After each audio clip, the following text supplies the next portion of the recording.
sebelumnya saya menyampaikan materi saya ajak dulu Bapak Ibu untuk berdiri bersama. Dan sebelum kami menyampaikan materinya, mari kita dulu menyanyikan satu lagu. Sesudah menyanyikan satu lagu nanti, mari kita berdoa sesuai agama dan kepercayaan kita masing-masing.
Masing-masing.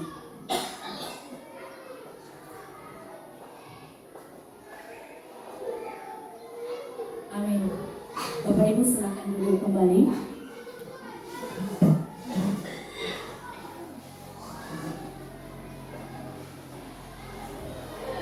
Baik Bapak Ibu, sebelum saya menyampaikan materi saya pada saat ini, yang saya hormati dulu Ibu Kepala Sekolah SD Negeri nomor 075026 Aloa, yang saya hormati Bapak Ibu Guru SD Negeri Aloa. Sebelum saya menyampaikan sesuatu, terimalah salam saya dalam bahasa daerah Nias kita, Yahoo. Puji syukur kita panjatkan kepada Tuhan yang Maha Kuasa, di mana pada saat ini kita dapat berkumpul di ruangan yang sederhana ini dalam rangka penyampaian diseminasi budaya positif. Pertama-tama dulu, sebelum saya menyampaikannya, terlebih dahulu saya mengucapkan banyak terima kasih kepada Ibu Kepala Sekolah yang telah mendukung dan memberikan motivasi dan mengarahkan saya dalam pendidikan CGP ini, dan terlebih-lebih kepada Bapak Ibu guru hebat yang sudah mendukung saya dalam mengikuti pendidikan CGP ini. Mungkin Bapak Ibu tahu bahwa saya sedang berlangsung mengikuti pendidikan CGP ini, dan kurang lebih sekitar 2 bulan saya sudah menerima materi dari CGP ini, dan pada saat ini saya akan menyampaikan sesuatu kepada Bapak Ibu apa yang telah saya pelajari selama kurang lebih 2 bulan sebelumnya. Bapak Ibu, saya nanti meminta kepada Ibu supaya ada semangat dalam mengikuti materi kita pada saat ini sampai berakhirnya nanti materi yang kami sampaikan saat ini. Baik Bapak Ibu, kami akan menyampaikan materi diseminasi. Sebelumnya kami akan memperkenalkan diri. Nama saya Yuli Riazai, SPDSD, calon guru penggerak angkatan 11 SD Negeri 075026 Aloa, Kecamatan Tuhembirua, Kabupaten Nias Utara. Kami menyebarkan pemahaman dan pengalaman penerapan budaya positif.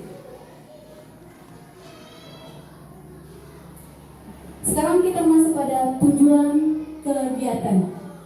Tujuan kegiatan yang kami sampaikan saat ini, supaya kita mampu berkolaborasi bersama seluruh warga sekolah beserta pemangku kepentingan lainnya membangun budaya positif yang dapat mengembangkan karakter murid ke arah yang lebih baik. Dengan begitu, sekolah bisa menjadi tempat yang aman, nyaman bagi murid dan warga sekolah lainnya. Jadi Bapak Ibu, tujuan kegiatan ini saat ini yaitu bagaimana kita menjadi tempat yang aman dan nyaman bagi murid dan warga sekolah lainnya. Baik Bapak Ibu, sekarang kita melanjutkan materi tentang budaya positif. Jadi sebelum saya memperjelaskan tentang budaya positif ini, mungkin ada tanggapan atau masukan atau jawaban dari Bapak Ibu, apa itu sebenarnya budaya positif? Apa ada dari Bapak Ibu yang tahu tentang budaya positif? Kalau ada silakan diberikan. Kami berikan waktu. Ada Bapak Ibu? Iya Bu. Ya, Ibu silakan. Silakan.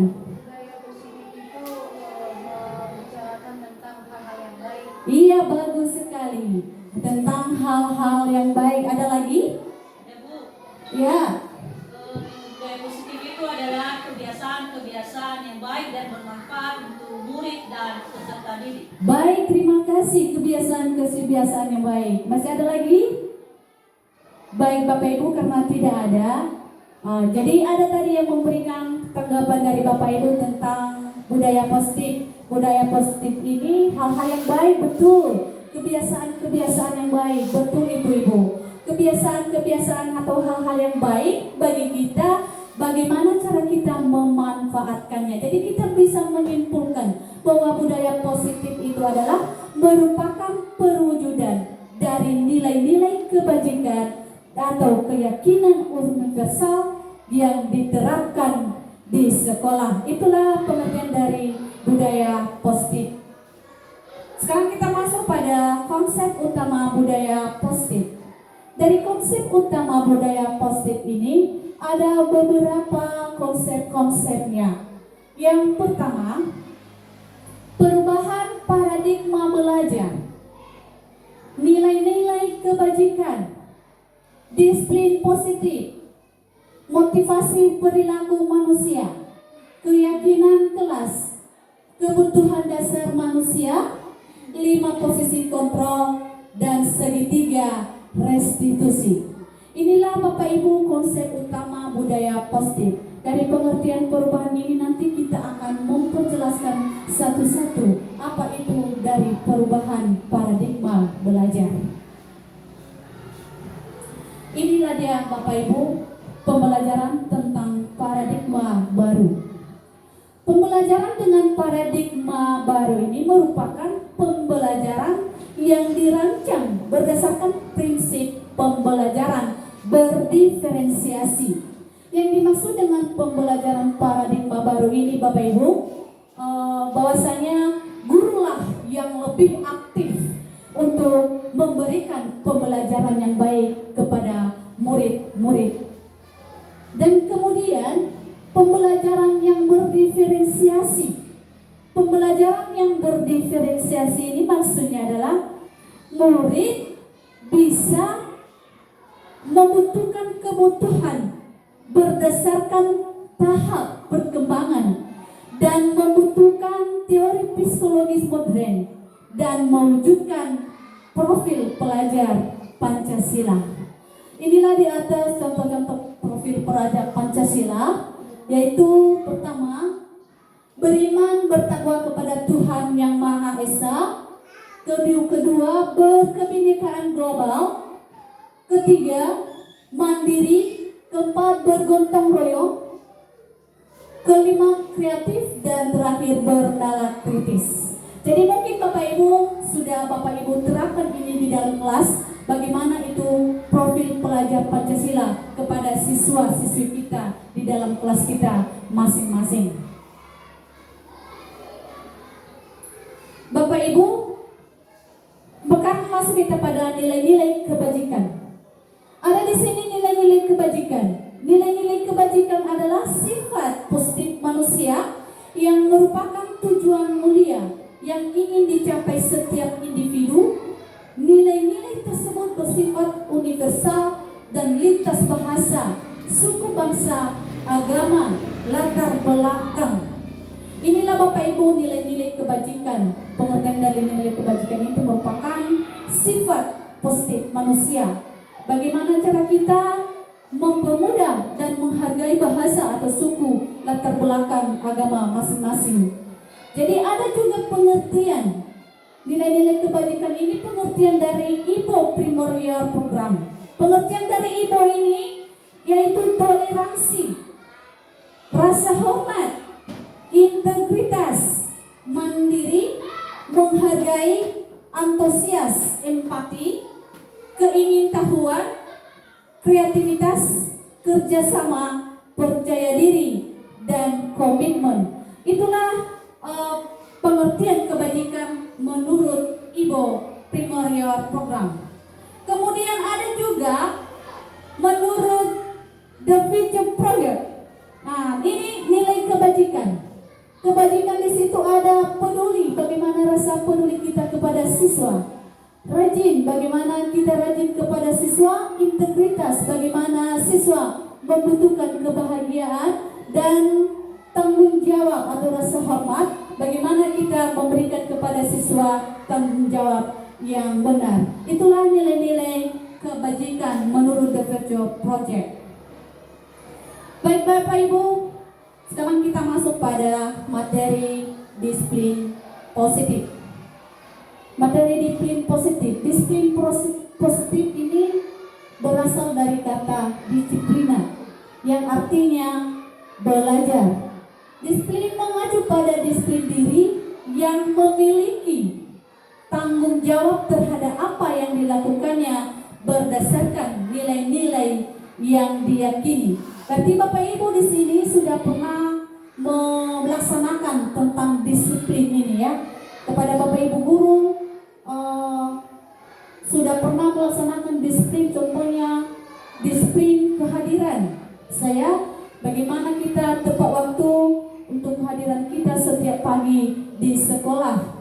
Disiplin positif juga merupakan salah satu cara disiplin yang bertujuan untuk menumbuhkan kesadaran serta memberdayakan peserta didik tanpa imbalan atau ancaman dan hukuman.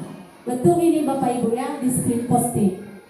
Kalau kita menerapkan disiplin positif ini, jangan kita mengharapkan ada imbalan kita, dan jangan kita mengharapkan juga atau membutuhkan ada hukuman, baik kepada guru Bapak Ibu guru dan baik kepada siswa-siswi kita yang ada di dalam kelas. Jadi sebagai pendidik, tujuan kita untuk mencapai disiplin ini adalah menciptakan peserta didik yang memiliki disiplin diri, sehingga mereka berperilaku mengacu kepada nilai-nilai kebajikan universal dan memiliki motivasi intrinsik dan perubahan perilaku yang lebih baik. Baik Bapak Ibu, saya rasa Bapak Ibu sudah mendengarkan tadi materi. Jadi sebelum kami menyampaikan materi sebelumnya, kami akan mengajar Bapak Ibu. Masih ada semangat? Oke, kalau masih ada semangat, mari kita tepuk semangat kece. Mulai. Ya, makanya kami silakan berdiri Bapak Ibu. Berdiri Bapak Ibu. Tepuk semangat kece. Sebentar. Ding ding ding. Dung dung dung. Dang dang dang. Ding ding ding. Dung dung dung. Aha aha ma. Aha aha ma. Semangat. Banyak tepuk tangan semua Bapak Ibu. Iya, semangatnya luar biasa. Terima kasih Bapak Ibu. Saya rasa Bapak Ibu lebih semangat lagi dengan mengikuti materi kami hari ini. Baik, kita lanjut. Ada beberapa mikrokonsepsi tentang makna kontrol. Nah, tentang makna kontrol, ada di sini ilusi guru mengontrol murid. Ya, pada dasarnya kita dapat memaksa murid untuk berbuat sesuatu jikalau murid tersebut memiliki untuk tidak melakukannya. Walaupun tampak guru sedang mengontrol perilaku murid. Hal demikian terjadi karena murid sedang mengizinkan dirinya dikontrol. Jadi ada juga teori kontrol menyatakan bahwa semua perilaku memiliki tujuan, bahkan terhadap perilaku yang tidak disukai. Maksudnya di sini Bapak Ibu, ilusi guru mengontrol murid. Kalau siswa kita sering bandel-bandel, bagaimana cara kita untuk mengontrol dia? Memang sih Bapak Ibu guru, kita sudah tahu bagaimana perilaku anak kita di dalam kelas. Jadi kita harus mengontrol mereka supaya mereka bisa melakukan hal-hal yang baik. Jangan sampai mereka terjerumus ke hal-hal yang tidak baik. Jadi kemudian ilusi bahwa semua penguatan positif efektif bermanfaat. Ini ya Bapak Ibu, bentuk-bentuk kontrol yang harus kita lakukan kepada siswa adalah usaha kita, bagaimana cara kita untuk menyadarkan siswa kita di dalam kelas. Kemudian posisi kontrol, ilusi bahwa kritik dan membuat orang merasa bersalah dapat menguatkan karakter. Menggunakan kritik dan rasa bersalah mengontrol murid menuju pada identitas gagal. Mereka belajar untuk merasa buruk tentang diri mereka. Mereka mengembangkan dialog diri yang negatif. Kadang-kadang kita sulit bagi guru untuk mengidentifikasikan bahwa mereka sedang melakukan perilaku ini karena sering guru cukup menggunakan suara halus untuk menyampaikan pesan negatif. Ilusi bahwa orang dewasa memiliki hak untuk bertanggung jawab. Banyak orang dewasa yang percaya bahwa mereka memiliki tanggung jawab untuk membuat murid-murid berbuat hal-hal tertentu. Baik Bapak Ibu, sekarang kita masuk pada motivasi perilaku manusia. Motivasi perilaku manusia adalah merupakan dorongan yang dimiliki seorang individu yang dapat merangsang untuk dapat melakukan tindakan-tindakan atau sesuatu yang menjadi dasar atau alasan seorang untuk berperilaku atau mencapai tujuan tertentu. Ada di sini ada dua tentang motivasi ini, ada motivasi eksternal dan ada motivasi internal. Jadi yang pertama adalah motivasi eksternal. Motivasi eksternal ini adalah untuk menghindari ketidaknyamanan atau hukuman atau mendapatkan imbalan atau penghargaan dari orang lain. Itulah motivasi internal. Kemudian motivasi eksternal. Motivasi internal ini ada dua, untuk menjadi orang yang mereka inginkan dan menghargai diri sendiri dengan nilai-nilai yang mereka percaya, atau sebaiknya hindari hukuman dan pemberian penghargaan berlebihan agar meminimalisir motivasi eksternal dalam diri murid. Inilah motivasi internal yang kita lakukan atau yang kita harus lakukan kepada murid kita di dalam kelas. Baik Bapak Ibu, sebelum kita melanjutkan materi sebelumnya, mari kita dulu buat isi tracking. Jadi kami harap kepada ibu guru semua untuk berdiri bersama. Kita harus memberikan semangat lagi supaya kita tidak bosan-bosan untuk mengikuti materi kami hari ini. Silakan Bapak Ibu untuk berdiri. Bisa kita buat barisan di depan. Oke Bapak Ibu, kita mulai tracking kita dulu ya, supaya kita lebih semangat lagi.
Ya, baik Bapak Ibu, terima kasih. Lebih semangat lagi Bapak Ibu untuk mengikuti materi kami pada saat ini. Sekarang kita akan lanjutkan lagi materi kita tentang identitas gagal dan identitas sukses. Identitas gagal di sini adalah ada berupa hukuman dan identitas sukses ada disiplin, di mana di situ ada konsekuensi dan restitusi. Jadi di identitas gagal ini ada berupa hukuman, sesuatu yang menyakitkan harus terjadi, dan identitas sukses ada di situ disiplin dan konsekuensi, yaitu sesuatu yang harus terjadi, dan restitusinya adalah restitusi merupakan pilihan. Jadi restitusi di situ adalah proses kolaboratif yang mengajarkan murid untuk mencari solusi untuk masalah dan membentuk murid berpikir tentang orang seperti apa yang mereka inginkan dan bagaimana mereka harus memperlakukan orang lain. Itulah pengertian dari restitusi yang kita bahas sekarang. Jadi sekarang mari kita teruskan keyakinan sekolah atau kelas. Nah, jadi di sini ada pertanyaan. Pertanyaan di situ adalah, mengapa kita memiliki peraturan tentang penggunaan helm pada saat mengendarai kendaraan roda 2 atau motor?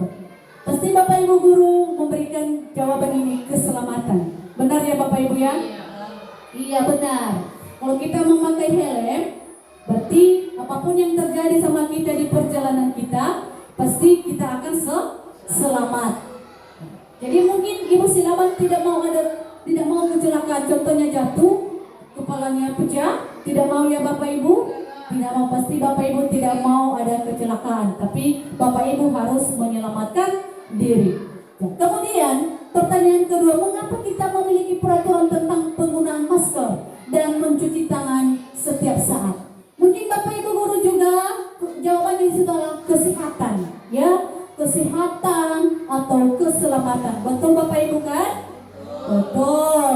Jadi kalau Bapak Ibu tidak mau menular virus-virus, jadi Bapak Ibu guru harus menggunakan masker. Jadi kalau Bapak Ibu guru juga tidak mau mengotori tangan, ada kuman di tangan, berarti Bapak Ibu guru juga harus mencuci tangan untuk keselamatan. Bukan juga hanya Bapak Ibu guru yang melakukan ini. Siswa-siswi kita terapkan kepada siswa-siswi kita bagaimana itu keselamatan dan bagaimana juga kesehatan, ya. Oke Bapak Ibu, kita melanjutkan tentang keyakinan kelas. Jadi ini keyakinan kelas. Kami tahu Bapak Ibu sudah melaksanakan ini keyakinan kelas di setiap kelas, ya, atau peraturan-peraturan di setiap kelas. Jadi perlu ini Bapak Ibu ya, harus kita terapkan kepada anak didik kita atau peserta didik kita di dalam kelas. Apa itu keyakinan kelas, ya? Saya rasa Bapak Ibu sudah melakukannya kan Bapak Ibu? Di dalam kelas sudah kita buat peraturan-peraturan yang ada di dalam kelas kita? Sudah, bagus Bapak Ibu ya. Berarti Bapak Ibu sudah ada peningkatan. Berarti kita membuat keyakinan kelas itu supaya anak didik kita mengingat-ingat apa yang mereka perbuat di dalam kelas, dan kita juga sebagai guru mengontrol mereka apa itu keyakinan kelas yang harus kita laksanakan atau kita lakukan di dalam kelas kita masing-masing. Baik Bapak Ibu, kita melanjutkan tentang materi kebutuhan dasar manusia. Kebutuhan dasar manusia ini adalah sesuatu yang kita lakukan untuk mendapatkan apa yang kita inginkan. Seluruh tindakan yang kita lakukan memiliki tujuan tertentu, dan semua usaha terbaik yang kita lakukan adalah dalam rangka agar kebutuhan dasar kita terpenuhi dengan baik. Jadi kebutuhan dasar manusia ini sebenarnya ada 5. Ada kesenangan, cinta dan kasih sayang, ada penguasaan, ada kebebasan, dan ada bertahan hidup. Kebutuhan dasar ini kita terapkan kepada anak-anak kita di kelas atau murid-murid kita di kelas Bapak Ibu ya. Murid-murid kita membutuhkan kesenangan. Betul ini Bapak Ibu. Pernah Bapak Ibu memberikan kesenangan kepada anak didik peserta Ibu di kelas? Pernah, bagus Bapak Ibu. Ya, dengan cara kita mendekati mereka, berarti dengan cara kita memberikan pembelajaran yang menyenangkan kepada mereka, pasti mereka bisa senang juga menerima pelajaran dari Bapak Ibu guru di dalam kelas. Siswa kita juga memerlukan cinta dan kasih sayang. Inilah Bapak Ibu, bukan hanya Bapak Ibu juga yang memerlukan cinta dan kasih sayang. Anak kita juga atau siswa kita di dalam kelas membutuhkan cinta dan kasih sayang kita sebagai pendidik. Bagaimana rasa cinta kita kepada siswa? Bagaimana siswa itu mendapatkan rasa kasih sayang kita? Berarti kita harus lebih dekat kepada mereka. Harus kita berikan contoh yang terbaik kepada mereka. Pernahkah Bapak Ibu menyayangi siswa kita? Pernah kan? Baguslah Bapak Ibu. Dengan Bapak Ibu melakukan kasih sayang ini kepada siswa, berarti Bapak Ibu, anak didik kita juga senang dengan Bapak Ibu guru yang mengajarkan mereka di dalam kelas. Kemudian penguasaan. Penguasaan ini Bapak Ibu, anak didik kita juga membutuhkan penguasaan ini. Bapak Ibu guru juga memberikan motivasi yang baik, pembelajaran yang lebih baik kepada siswa, supaya siswa itu nanti mendapatkan prestasi yang lebih baik lagi. Kemudian kebebasan. Kebebasannya Bapak Ibu, anak didik kita juga memerlukan kebebasan ini. Bukan dalam arti karena pada saat ini adalah kurikulum merdeka yang kita pakai, artinya anak didik kita bebas melaksanakan kegiatan di dalam kelas. Bukan itu maksudnya. Kita memberikan kebebasan kepada anak didik kita dengan kita mengontrol anak didik itu. Ya, jangan kita biarkan saja mereka untuk menguasai semua kehendak mereka. Jadi Bapak Ibu harus selalu mengontrol siswa itu. Walaupun pada saat sekarang kita kurikulum merdeka, memang si anak-anak membutuhkan kemerdekaan. Ya, jadi ini harus kita terapkan dan selalu kita kontrol siswa-siswi kita supaya mereka lebih baik lagi ke depan. Kemudian bertahan hidup. Ya, Bapak Ibu pasti kita di sini bertahan hidup. Bapak Ibu guru selalu bertahan hidup. Demikian juga siswa-siswi kita membutuhkan bertahan hidup ini. Bertahan hidup ini contohnya membutuhkan makanan. Bapak Ibu guru membutuhkan rumah. Bapak Ibu guru membutuhkan kesehatan. Anak didik kita juga atau peserta didik kita membutuhkan kesehatan. Anak didik kita juga membutuhkan makanan. Saya mau bertanya kepada Bapak Ibu, pernahkah Bapak Ibu mendapatkan siswa kelaparan di dalam kelas? Pernah? Iya, bagus. Saya ingin berbagi cerita. Saya pernah mengalami juga siswa kelaparan di dalam kelas. Pada saat saya menyampaikan materi di depan, anak didik ada yang menangis di belakang. Setelah saya menanyakan kenapa menangis, dia menjawab, saya lapar.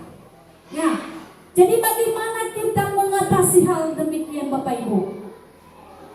Kita harus, kalau ada kue dari kita atau makanan dari kita, kita berikan dulu kepadanya supaya dia bertahan hidup. Ya, kita berikan minuman, kita berikan kesempatan kepada dia, silakan makan supaya kamu bisa bertahan hidup. Ini tadi siswa-siswi kita memerlukan bertahan hidup, memerlukan makanan dan materi juga. Mereka memerlukan materi di dalam kelas yang disampaikan oleh Bapak Ibu. Saya yakin Bapak Ibu bisa menyampaikan materi ini dengan baik kepada siswa-siswi kita di dalam kelas. Kemudian masuk kita pada posisi kontrol guru. Di sini ada posisi kontrol guru, ada 5. Saya mau tanya, di posisi kontrol guru ini apakah ada sama guru penghukum? Tidak kan Bapak Ibu? Tidak. Pembuat rasa bersalah adakah sama Bapak Ibu guru? Tidak kan? Teman? Ada. Pemantau? Ada. Manajer? Ada. Ada. Oke, kita pilih satu posisi kontrol guru. Yang harus kita bahas sekarang adalah tentang manajer.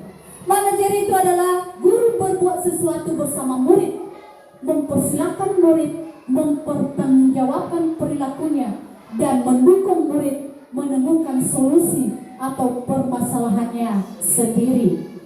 Kemudian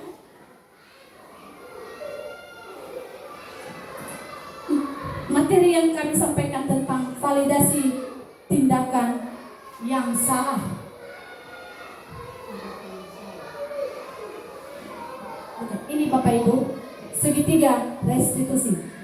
Nah, di sini ada segitiga restitusi. Segitiga restitusi ini berperan sebagai manajer, menggunakan segitiga restitusi dalam penyelesaian masalah. Ada 3 itu: stabilkan identitas, validasi tindakan yang salah, dan menanyakan keyakinan. Tujuannya di situ, Bapak Ibu, menghasilkan murid yang mandiri dan bertanggung jawab. Inilah dia Bapak Ibu, menstabilkan identitas. Berdasarkan prinsip membuat kesalahan adalah bagian dari proses pembelajaran dan menggeser identitas gagal ke identitas sukses. Kemudian validasi tindakan yang salah. Validasi tindakan yang salah ada di situ berdasarkan prinsip setiap perilaku berupaya memenuhi suatu kebutuhan tertentu. Guru akan menggeser dari inspirasi mulus respon menjadi proaktif, mengenali dan mengakui kebutuhan murid dan akan memperbaiki hubungan dengan murid.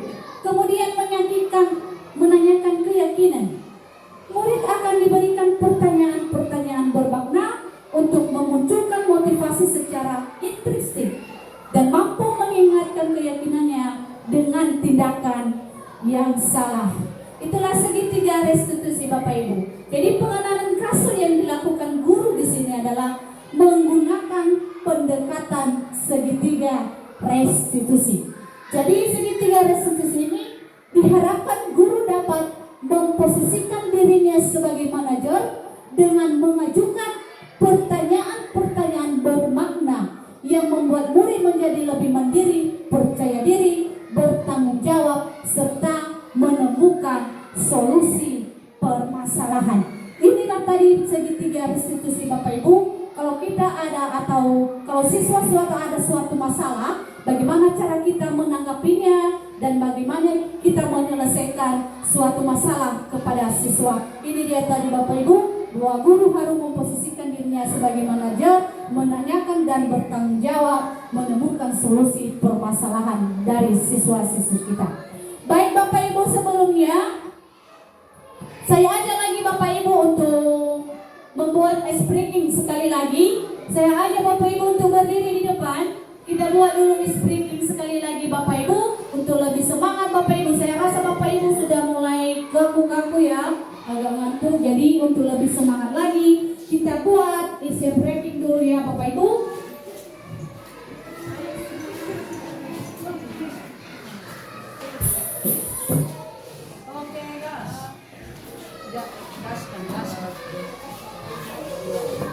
Oke Bapak Ibu, kita mulai ya.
kita lanjutkan materi kita tentang penanganan kasus segitiga restitusi tadi. Ini penanganan kasus segitiga restitusi tadi tentang seorang siswa. Ini kasus Algis. Algis ini tidak terima pekerjaannya, selalu disontek oleh temannya. Ia marah dan tidak bisa menahan emosinya. Inilah kasus segitiga restitusi tadi, bahwa Algis tidak mau memberikan kesempatan kepada temannya untuk menyontek dan Algis marah-marah. Nah, jadi bagaimana cara kita menyelesaikan ini? Inilah dia yang kita selesaikan tentang validasi tindakan yang salah, menanyakan keyakinan dan menstabilkan identitas. Seperti yang sudah saya jelaskan tadi dari atas, bahwa kita melaksanakan, bahwa sesuatu atau siswa melaksanakan tindakan yang salah, kita harus menanyakan dan memberikan motivasi yang baik bagaimana cara kita menyelesaikan masalah kepada siswa-siswi kita. Baik Bapak Ibu, sampai di sini dulu materi yang sudah kami sampaikan hari ini. Dan sebelum kami mengakhirinya, kami mau mengajak Bapak Ibu untuk berdiri semua. Berdiri kita Bapak Ibu ya, di tempat duduk saja, berdiri. Tadi kita awali pembukaan atau materi ini dengan kegiatan bernyanyi dan berdoa. Dan sekarang kita mengakhiri materi ini dengan kami mengucapkan terima kasih kepada Bapak Ibu Guru dan terlebih-lebih kepada Ibu Kepala Sekolah yang telah mendukung kami dalam menyampaikan materi kami pada saat ini. Terima kasih. Salam guru penggerak. Tergerak, bergerak, menggerakkan. Nia Sutera, maju. Calon guru penggerak angkatan 11.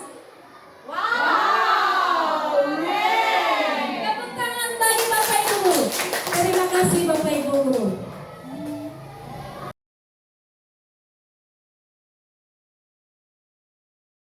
Selamat pagi anak-anak. Apa kabar? Luar biasa. Yes, yes, yes. Baik, terima kasih buat pagi hari ini. Jadi sebelum kita memulaikan pelajaran kita untuk pagi hari ini, kita tentukan dulu keyakinan kelas kita. Sudah? Keyakinan kelas kita yang kita ambil sekarang. Sebelum kita memulai untuk menentukan keyakinan kelas kita, Ibu mau tanya, siapa yang tahu dulu apa itu keyakinan kelas? Saya, Bu. Iya, apa? Berdiri. Iya, bagus. Ada lagi? Iya. Iya, disiplin. Iya. Ada lagi? Iya. Iya, betul sekali. Ada tadi teman yang sudah menjawab aturan, pas sekali. Ada lagi teman yang menjawab disiplin, betul. Ada lagi temanmu yang menjawab kebersamaan, betul sekali. Kebersamaan yang ditentukan di dalam disiplin waktu yang ditentukan di dalam kelas. Aturan-aturan yang disepakati di dalam kelas harus kita ikuti. Baik, sebelumnya mungkin ada lagi yang ini mau menulis di sini. Kita tulis di sini apa itu keyakinan kelas kita ya. Ibu mau bagi kertas dan anak-anak kami mau mengisi nanti di sini. Kalau sudah siap mengisi nanti, kita tempelkan di papan depan ya.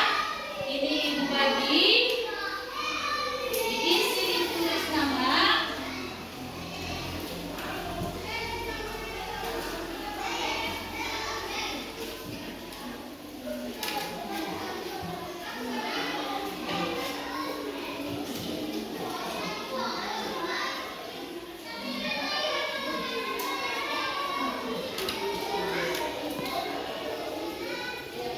Ditulis sesuai keyakinan kelas kita, apa itu keyakinan kelas yang harus kita buat bersama.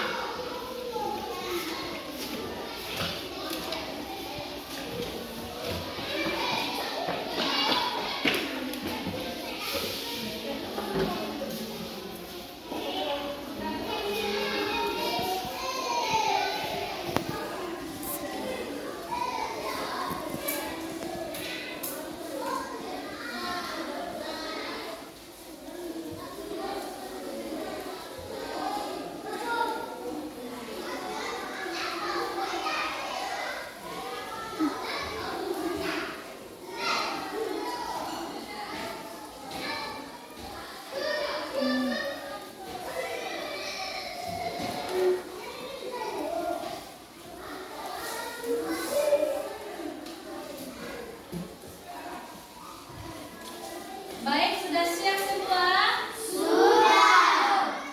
Ya, kalau sudah siap, satu-satu letakkan di atas sini. Ditempelkan di atas. Satu-satu ya, berurutan tempel di atas ya. Ya. Langsung. Iya. Lagi.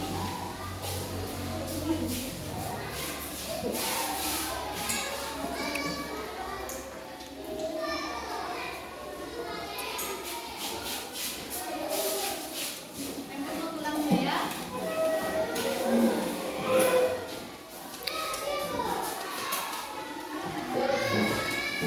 Bawah, sini saya. Iya.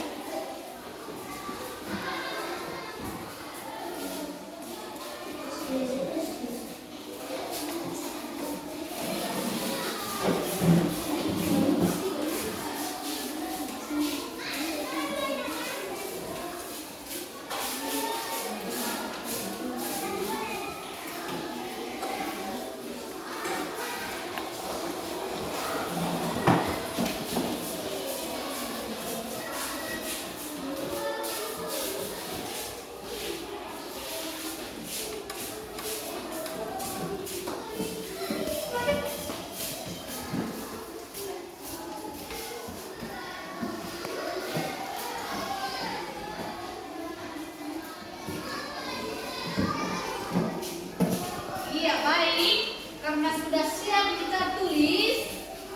Di sini kita tulis di atas ada di sini yang memberikan keyakinan kelas, harus saling menghormati. Kemudian ada disiplin waktu. Ada juga yang memberikan menjaga kebersihan kelas. Ada juga yang memberikan menyelesaikan tugas tepat waktu. Kita tulis bersama dulu ya. Keyakinan kelas.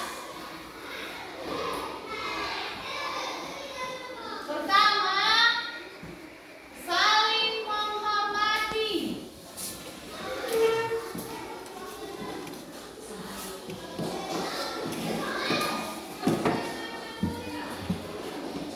Kedua,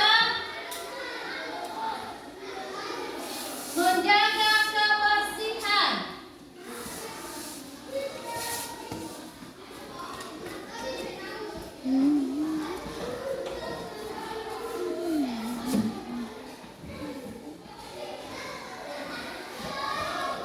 Disiplin waktu.